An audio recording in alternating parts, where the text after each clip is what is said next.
Good morning student. एक बार फिर से मैं आपके बीच नए दिन में नए टॉपिक के साथ उपस्थित हूँ। फिजिक्स में देखिए हम लोग लाइट पढ़ रहे हैं, रे ऑप्टिक्स, 8वां पार्ट इसका है।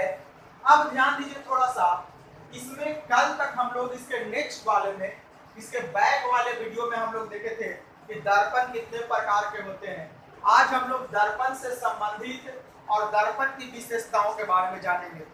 तो सबसे पहले हम लोग ये जानते हैं कि किस दर्पण में किस प्रकार का प्रतिबिंब बनता है। समतल में कैसा बनता है, उत्तल में कैसा बनता है, अवतल में कैसा बनता है। तो याद रखिए, एक कॉलम के माध्यम से अभी हम लोग इसको समझते हैं। एक हो गया आपका समतल, दूसरा हो गया अवतल, या चलिए समतल के बगल में उत्तल लिख रहे हैं, उत्तल, और इसके बाद हमारा है अवतल। पहले इसको अच्छे से समझेंगे बेहतर तरीके से। ध्यान दीजिए, समतल दर्पण में काल्पनिक प्रतिबिंब पहली विशेषता, समतल में भी काल्पनिक, और अगर उत्तल में जाएंगे, उत्तल में, तो उत्तल में भी हमारा काल्पनिक प्रतिबिंब बनता है, और अवतल में हमारा काल्पनिक भी बनता है और वास्तविक भी बनता है। दोनों बन सकता है, काल्पनिक तथा वास्तविक दोनों प्रतिबिंब बनते हैं। अब अगर अगले में हम चले तो समतल का क्या खासियत है कि समतल में प्रतिबिंब हमेशा दर्पण के पीछे, उत्तल में भी दर्पण के पीछे, और अवतल में दर्पण के पीछे भी बन सकता है और दर्पण के सामने यानी आगे भी बन सकता है।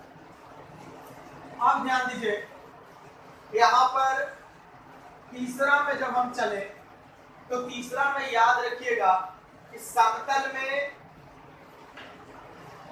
किसी वस्तु का प्रतिबिंब वस्तु के बराबर बनता है, उत्तल में वस्तु से छोटा बनता है, और अवतल में याद रखिए छोटा भी बनता है, बड़ा भी बनता है, और साथ साथ बराबर भी बनता है। तो ये समतल, उत्तल और अवतल दर्पण में प्रतिबिंब का विशेषता।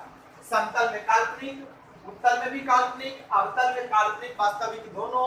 हाँ, एक चीज और, ये 7वां पार्ट है, 8वां नहीं है, 7वां, सॉरी। समतल में दर्पण के पीछे, उत्तल में भी दर्पण के पीछे, और अवतल में पीछे भी बनता है और आगे भी बनता है, दोनों।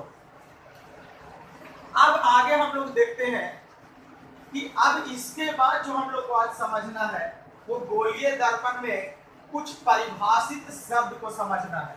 परिभाषित शब्द का मतलब जिसकी परिभाषा निकलती हो। याद रखिए, यहाँ के बाद नेक्स्ट वीडियो में नया नया टॉपिक मिलेगा, तो याद रखिए ये आपका गोलीय दर्पण है। पिछले 2-3 दिन से हम लोग इसके बारे में पढ़ते आ रहे हैं।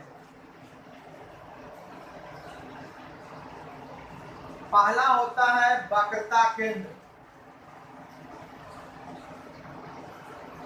तो याद रखिए, गोलीय दर्पण जिस खोखले गोले का भाग होती है उसके केंद्र को क्या कहते हैं हम लोग? वक्रता केंद्र कहते हैं। पहले समझ लेते हैं। दूसरी आती है वक्रता त्रिज्या। तो याद रखिए, गोलीय दर्पण जिस खोखले गोले का भाग होती है उस गोले की त्रिज्या को वक्रता त्रिज्या कहते हैं। इसको संकेत में आर से यहाँ पर देखिए दिया हुआ, ये वक्रता केंद्र है और ये वक्रता त्रिज्या है। तीसरा आता है ध्रुव, जिसको पोल भी कहते हैं, इसको पी से। गोलीय दर्पण के मध्य बिंदु को उसका ध्रुव कहते हैं। ये 3 पॉइंट हो गया। नेक्स्ट आइए हम लोग फोकस, सबसे ज्यादा इंपॉर्टेंट देना इस पर कि फोकस क्या है, कैपिटल एफ से डिनोट होता है। तो याद रखिए,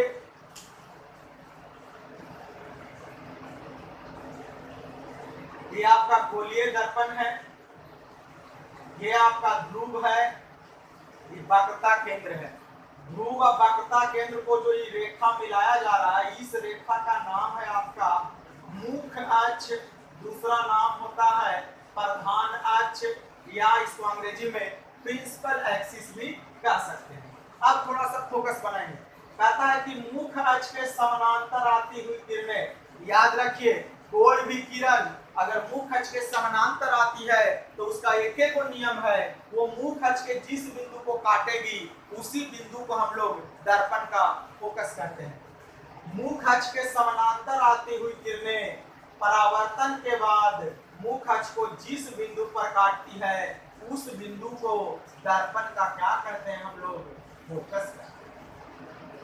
एक बार फिर से गौर करेंगे, मुख अक्ष के समानांतर आती हुई किरणें परावर्तन के बाद मुख अक्ष को जिस बिंदु पर काटती है उसे दर्पण का फोकस कहते हैं। और याद रखिए, फोकस से ध्रुव के बीच की दूरी को फोकस दूरी कहते हैं, यानी इसको फोकस दूरी कहेंगे, इसको स्मॉल एफ से सूचित करते हैं, फोकस दूरी।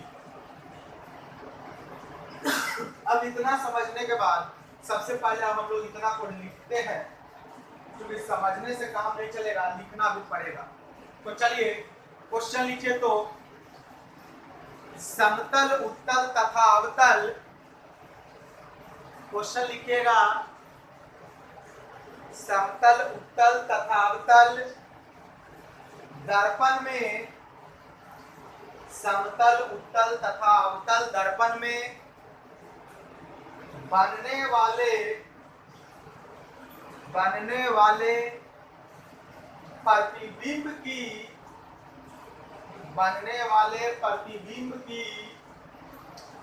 विशेषताओं को लिखें। समतल, उत्तल तथा अवतल दर्पण में बनने वाले प्रतिबिंब की विशेषताओं को लिखें।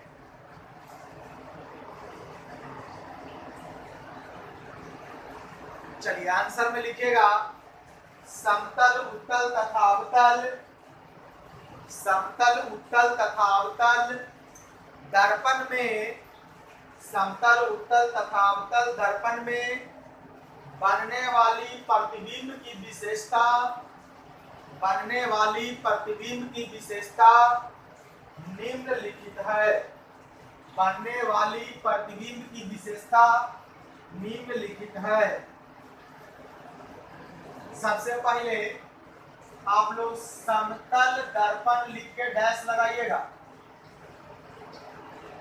और इसमें नीचे रोमन नंबर में लिखिएगा पहला, इसमें बनने वाला प्रतिबिंब समतल में लिखिएगा पहला नंबर, इसमें बनने वाला प्रतिबिंब काल्पनिक होता है, इसमें बनने वाला प्रतिबिंब काल्पनिक होता है। दूसरा नंबर पर समतल के नीचे लिखिएगा, इसमें, इस दर्पण में, इस दर्पण में प्रतिबिंब, इस दर्पण में प्रतिबिंब दर्पण के पीछे, इस दर्पण में प्रतिबिंब दर्पण के पीछे बनता है। चलिए तीसरा नंबर पर लिखिएगा, इस दर्पण में प्रतिबिंब दूरी तथा वस्तु दूरी, इस दर्पण में प्रतिबिंब दूरी तथा वस्तु दूरी आपस में बराबर होता है। इस दर्पण में प्रतिबिंब दूरी तथा वस्तु दूरी आपस में बराबर होता है।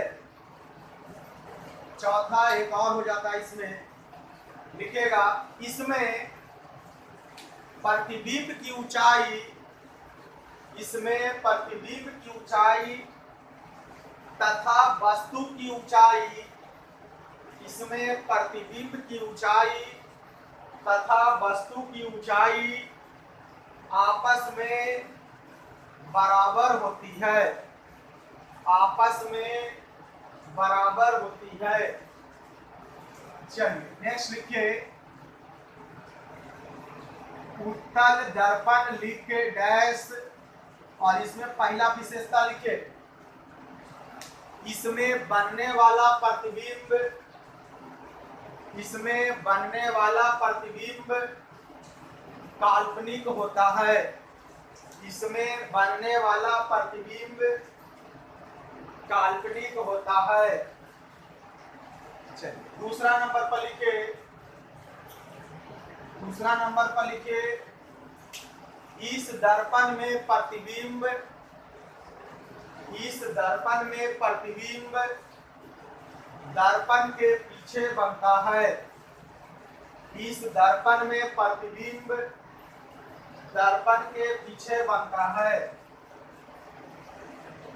तीसरा लिखिएगा, इसमें बनने वाला प्रतिबिंब, इसमें बनने वाला प्रतिबिंब हमेशा, इसमें बनने वाला प्रतिबिंब हमेशा वस्तु से छोटा होता है, हमेशा वस्तु से छोटा होता है।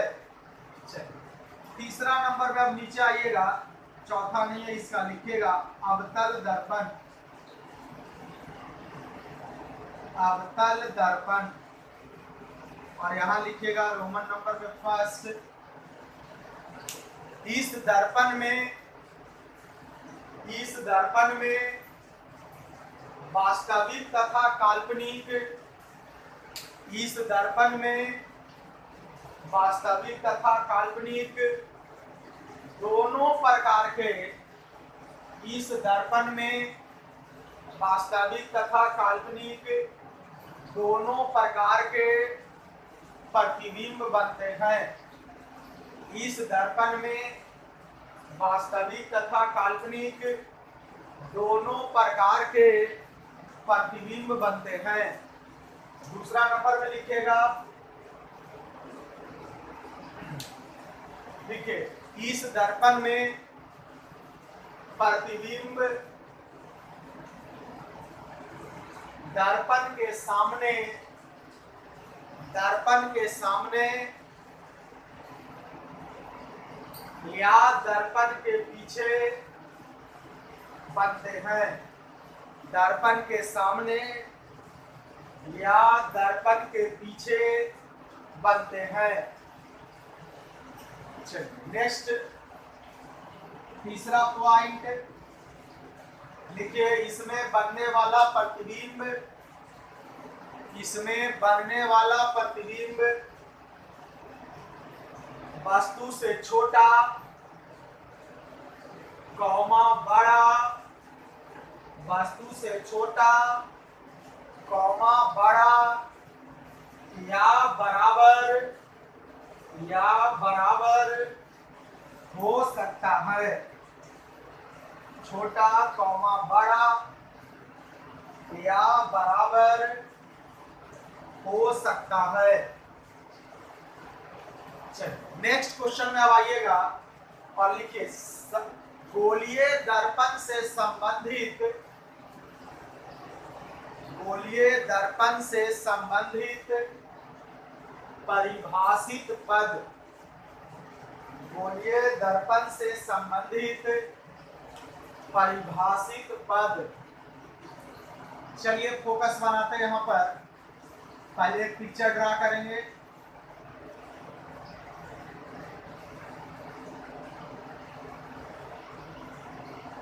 ये हमारा गोलीय दर्पण है।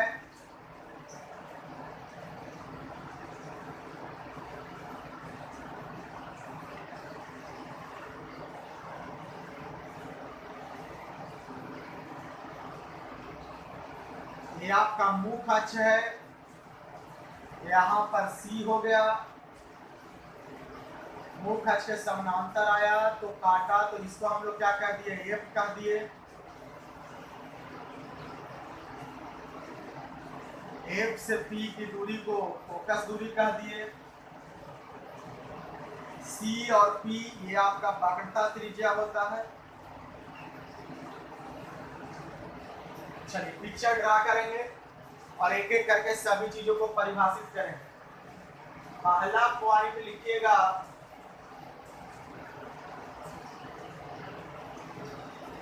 वक्रता केंद्र। लिखिए, गोलीय दर्पण जिस खोखले गोले का भाग होता है, गोलीय दर्पण जिस खोखले गोले का भाग होता है उसके केंद्र को, गोलीय दर्पण जिस खोखले गोले का भाग होता है उसके केंद्र को वक्रता केंद्र कहते हैं। इसे संकेत में C से सूचित करते हैं। इसे संकेत में C से सूचित करते हैं। नेक्स्ट लिखिएगा वक्रता त्रिज्या, इसको अंग्रेजी में बोलते हैं रेडियस ऑफ कर्वेचर, वक्रता त्रिज्या। और लिखिए गोलीय दर्पण जिस खोखले गोले का भाग होता है, गोलीय दर्पण जिस खोखले गोले का भाग होता है उसकी त्रिज्या को वक्रता त्रिज्या कहते हैं। उसकी त्रिज्या को वक्रता त्रिज्या कहते हैं।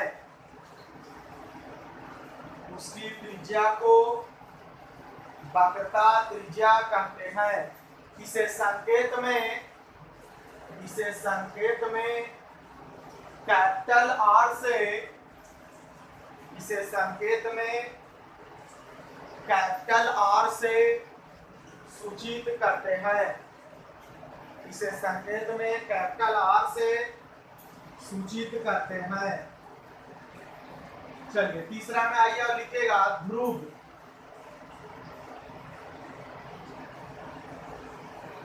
लिखिए गोलीय दर्पण के मध्य बिंदु को, गोलीय दर्पण के मध्य बिंदु को दर्पण का ध्रुव कहते हैं। गोलीय दर्पण के मध्य बिंदु को दर्पण का ध्रुव कहते हैं।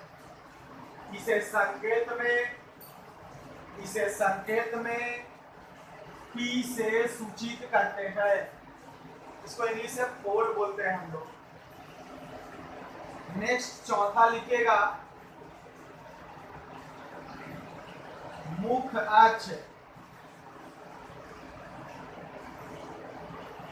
मुख अक्ष लिख के डैश लगाइए, इंग्लिश में प्रिंसिपल एक्सिस लिखिए।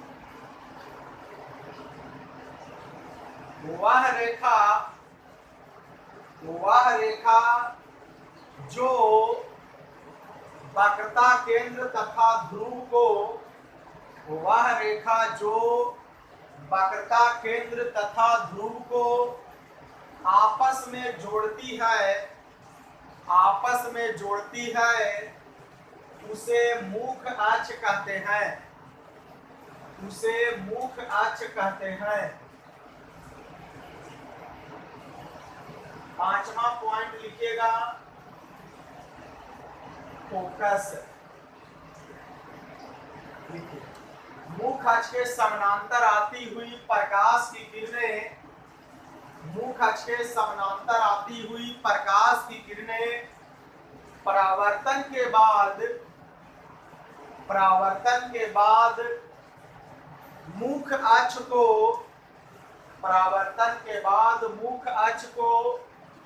जिस बिंदु पर काटती है या काटती हुई प्रतीत होती है उसे फोकस कहते हैं। इसे संकेत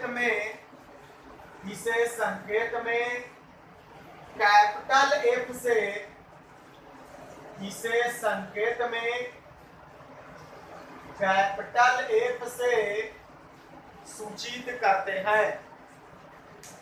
इसे संकेत में कैपिटल F से सूचित करते हैं। चलिए नेक्स्ट लिखिएगा फोकस दूरी। लिखिए इसका डिफिनेशन, ध्रुव तथा फोकस के बीच की दूरी को